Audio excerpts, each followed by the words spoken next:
समाज, देश और परिवार कभी भी आपके स्ट्रगल में साथ नहीं देता। एक अंदर का टॉप सीक्रेट है ये। कभी भी तुम बढ़ते रहोगे ना तो समाज तुम्हारे साथ नहीं आएगा। कभी भी तुम बोलोगे अगर बीमा के क्षेत्र में गए तो 4 व्यक्ति तुमको अपने बीमा करा के तुमको प्रमोट करने की कोशिश करेंगे, कभी नहीं करेगा। कभी भी समाज, देश और परिवार आपके साथ नहीं देने वाला है आपके स्ट्रगल में। लेकिन जिस दिन आप सफल हुए, सबसे पहला तिलक आपके परिवार वाला बनेगा। उसके बाद सम्मानित आपके समाज करेंगे और तीसरे में सम्मानित कौन करेगा?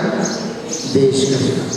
लेकिन एक बात बताऊं, सच में कितने भी सफल हो जाए, अगर हमारे घर में परिवार में कोई पूछने वाला ना हो, समाज में पूछने वाला ना हो ना, तो पूरी सफलता कचरे में बदल जाती है।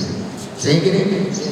इसलिए देश, परिवार और समाज से आपको कुछ मिले ना मिले, मेरा चेहरा याद करना और समझ लेना कि 10 साल का एक रिसर्च करने वाला व्यक्ति आया था जो बोला था कि देश, परिवार, समाज हमारी मदद नहीं करेगा हमारे स्ट्रगल में, लेकिन हमारी सफलता में सबसे पहले आके तिलक वही लोग करेंगे और उनका तिलक करना ही हमारी सबसे बड़ी सफलता है। ध्यान रखना, है ना? जिस दिन आईएएस का पेपर घोषित हुआ, रिजल्ट घोषित हुआ, बाहर आया कि ये बंदा, ये लड़की आईएएस बनी, तो पूरा समाज का फोन आना शुरू हो जाता है।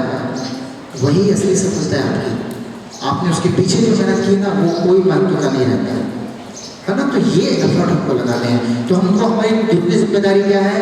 परिवार, समाज और देश कभी के लिए बुरा करने मत जाना, क्योंकि यही लोग हैं जो आपकी असली सफलता के भागीदार बनने वाले हैं।